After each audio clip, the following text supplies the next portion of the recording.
What I've learned from doing this now for almost 3 years is that like you have to kind of just hold your own and like be confident in what you know. We have all the girls here for a reason, so at least let's do the introductions, right? If you don't know our team, there are 6 women here at the Elvis Duran Morning Show. Obviously, there's Danielle. She's a co-host. We love Danielle. And me, co-host as well. But we have in the Zoom room with us producer Sam. Hi, Sam. Hi. Can you quickly just explain in like a sentence or two what it is you do? It's weird how hard that was the first time I was asked to do it. I know. But it's a potpourri. I'm a producer. I mostly do audio work, but I try and come up with some fun ideas. I do feel goods. You know, it's kind of a whatever puzzle piece you need. I try and fill the gap. Cool. Diamond, who is our phone producer, give us a sentence or two about what you do every day. Hi. Diamond. What do I do? Well, when we were in the studio, I was building through calls and texts to get people to talk on air and stuff like that. But since I've been home, I feel like I've been more of a listener. Stop it. Thank God someone listened. I know. We have a Flush the Format coming up, and Diamond was very instrumental in putting together a lot of the songs that I think are going to be really exciting, and we're going to get that playlist up on the iHeart app also. So don't listen to her. She doesn't just listen. She does stuff.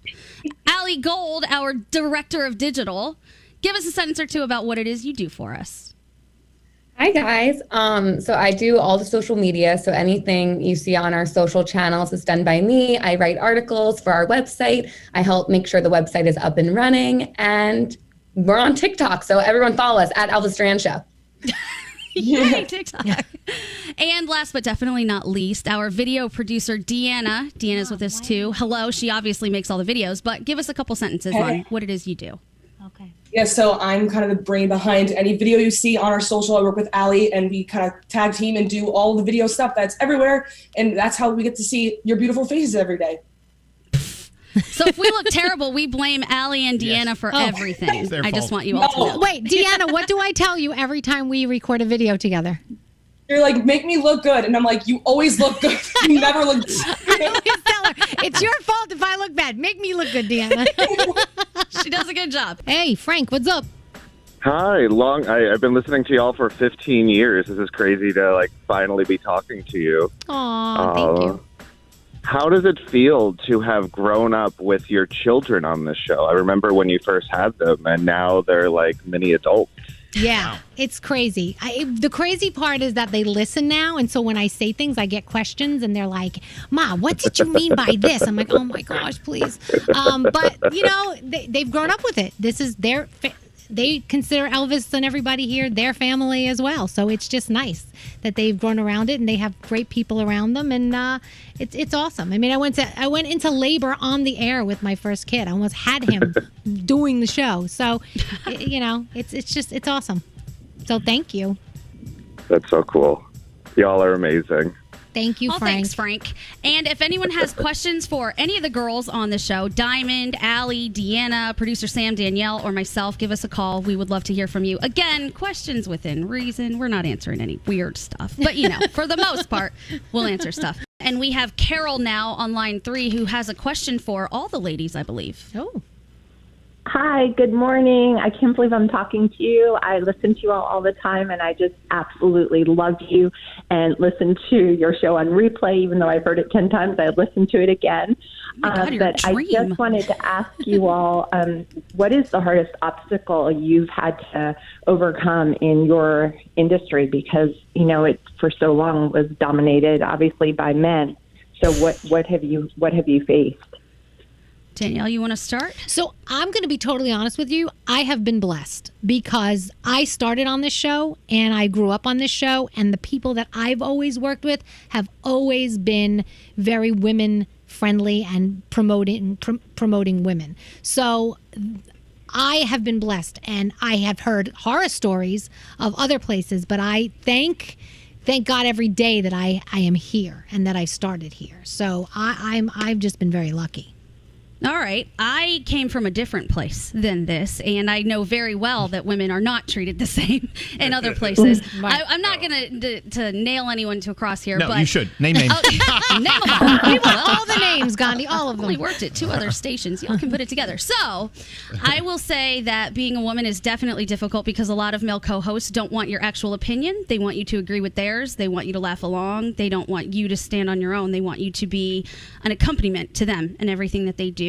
And I have been told as a brown woman in particular that my lens on life is not something, and I quote, anybody cares about but you. Who said that? Yeah, who said I'm not going to that? say it. Name names. Wait, you wanted Meghan Markle to name names. That's now you true. need to name names. Yeah, but maybe I'll tweet it later. No. What does it rhyme with? Now, we've been told things that, there's an audience that you're catering to, and you are not necessarily that audience, so just kind of be careful about the things that you say and the way that you say them. And then I came here, and Elvis was basically like, take the gloves off, do what you want. So I'm going crazy, and that's what happens when you have support. I love it. That's great. I can't imagine working anywhere where you're asked to not say what's on your mind and in your heart. Because absolutely. That's what makes our show work. Yeah. It does. And we've been very fortunate here. So who wants to take it next? I saw Deanna raise her hand. Yeah. Go for it. So I think the biggest obstacle I've experienced is not like within iHeart or the Elvis show or anything. It's the fact that I'm a woman video producer, because it's always men that are like doing the camera work and kind of taking the reins. So I know, like, for example, one time I was on a shoot and like this man's wire wasn't working and he was telling me that it was my problem. And I was like, no, like this is a wire like connection thing. It was just like a fight that didn't need to happen. So I think like what I've learned from doing this now for almost 3 years is that like you have to kind of just hold your own and like be confident in what you know, because of course if someone's questioning you, you start questioning yourself. So you have to just know that you are doing this job for a reason, and like your experience, and you have the ability to do your job the best you can, and you have to just be confident in yourself. So that's what kind of I've learned. Nice. Allie. Hi. So when I started at iHeart, I was known as the quiet digital girl. And through meeting like older women at iHeart who had more experience than me, they told me like, I mean, everyone has been in a room where a man has said the same suggestion as you, but he said it louder. And it was just like building up my confidence, talking to myself in the mirror. And now I don't think anyone here thinks of me as the quiet digital girl. No, not at all. No, not even a thought. Thank God. We love it. Diamond? Oh, she has to unmute herself. There we go. For me, I'm kind of like Danielle in a way. I like everywhere that I've worked I've had like female bosses, so they've always been able to guide me and mentor me and stuff like that before I ever like really had any issues or anything. But I think society has made me feel like I need to like tone it down a little bit. I mean, you guys know that I'm very I was very out there and stuff, and society has made me feel like calm down, like a woman should be seen, not heard, blah, blah, blah. But I think that hair specifically has helped me come back out of my shell, Like, I'm really excited to be here with you guys. We miss being with you. I miss having all of us together in the same room. Yeah. I miss that. Me too. Because very much so. Everyone on this show is so great at what they do, and everyone on the show contributes to the show's foundation and success. I mean, without anyone who's on this show right now, we would not succeed. I'm totally confident of that. Yeah. Yep. Anyway, I'm sorry. And finally, producer Sam, and then I know we have to take a break. Nate's sweating. So I think my biggest obstacle has been myself and my own mind, because I came here straight from college. It was my only job. And because of what I had heard from other areas of this industry, I kind of put myself in this little box to try and not be disruptive or impolite. And in one way, I don't regret it, because 8 years later, and I'm still here and I'm smiling with you guys. But it's something I think women do a lot in any industry, because it took a long time for me to work myself out of my own damn box that I put myself in. Wow. Fair enough, and I think you're doing a great job. I think you guys all are, and you guys are awesome. It's a great team to work with. Just my 2 cents. Love you guys. Love you guys. I missed and the butt Nate's giving slaps, us the by sign. the way. Yeah. That's All one the thing butt that the women on the show are always butt slapping each other. I don't know why, but we just do it. So I miss that. Love you guys. Girls only. We have one more person who wants to ask all the ladies something. That would be Dan, and he has a question for us. Dan, what's up?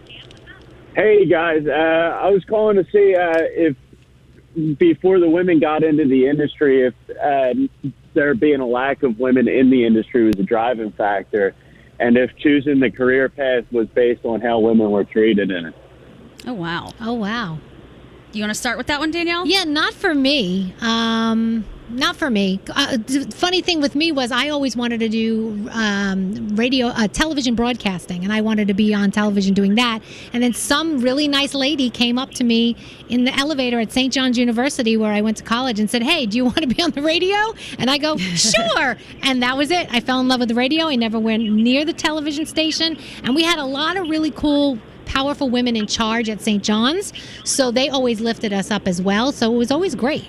Well, I'll step in there, too. I accidentally got into radio. One of my best friends sent me an internship and said, "Hey, I think you're going to love this. Give it a try." And then once I started interning, I thought, I don't want to go anywhere else. This is amazing. And I knew that there were very few females involved in radio comparatively, compared to the guys. But the internship was awesome, and I just loved it so much that I thought, you know what? Challenge accepted. Let's see if this works. And I'm still waiting to get fired. I know it'll happen at some point. But so far, so good. What about you, Sam?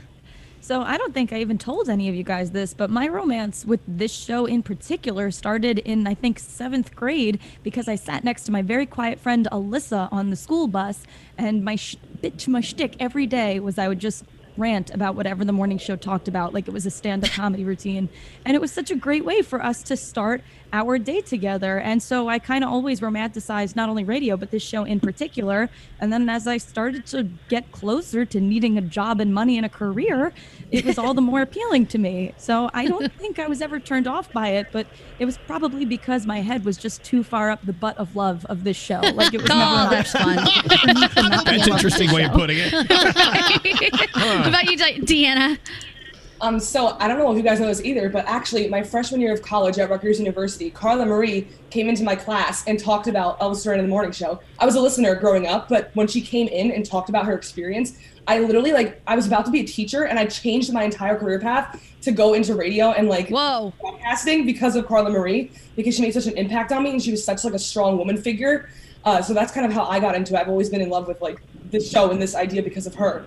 And if you don't know who Carla Marie is, she actually grew up on our show as well, started as an intern. Then she spread her wings and she flew away and did another show. And but she's one of the strong women who grew up with us. Yeah. I saw Allie raising her hand. Allie is our director of digital. What are your thoughts? So I always wanted to do broadcast journalism, and I went to Syracuse, and the college radio station there was completely run by men, completely. And I was one of the only women on the station of 150 people. And I eventually became the president. And that definitely did drive me. We needed change. We needed more women at the radio station. And when I became president, I probably brought in 30 freshman women, and they were running the place by the time they left Syracuse. So it was the best feeling in the world, and definitely drove my passion to this industry a lot more. Oh, Diamond, phone producer, what are your thoughts? I've always loved radio, and thankfully the New York market has always had women in it. When I was growing up, the afternoon drive was Wendy Williams or Angie Martinez. Of course, Danielle was on in the morning and stuff. But I really wanted to get into TV, and similar to Danielle, St. John's kind of forced me down this radio path. I remember a year in, maybe freshman or sophomore year, someone said to me, Danielle Monaro went here. This is a big deal. And I'm like, is she really? Danielle with the same song? It's actually because of St. John's that I'm here, because Joe Malerba, who I still talk to this day, was somebody at the radio station. He said, "Hey, Z100 is giving internships. Does anybody want to try?" And I'm like, "Yeah, I'll try. I'll try." So, because I grew up listening, and I got so excited that I could actually be at the place that I grew up listening. And then it was during one of my classes at St. John's, Professor Patilli. I told him, "Hey, just so you know, the phone's going to ring. It's going to be Z100. I'm going to find out if I got the internship or not." And he said, "Take the call." So in the middle of class, the phone rang. He excused me. I took the call, and I got my internship. So it is St. John's is why I'm here. And also Tom Pullman, because, Tom believed in me. He runs iHeart, and he believed in me, and he wanted me here. So thank you, Tom Pullman. Yep. All right. So thank you guys for being here with us this morning. Again, it's International Women's Day, and it's time for Gandhi's 3 Things.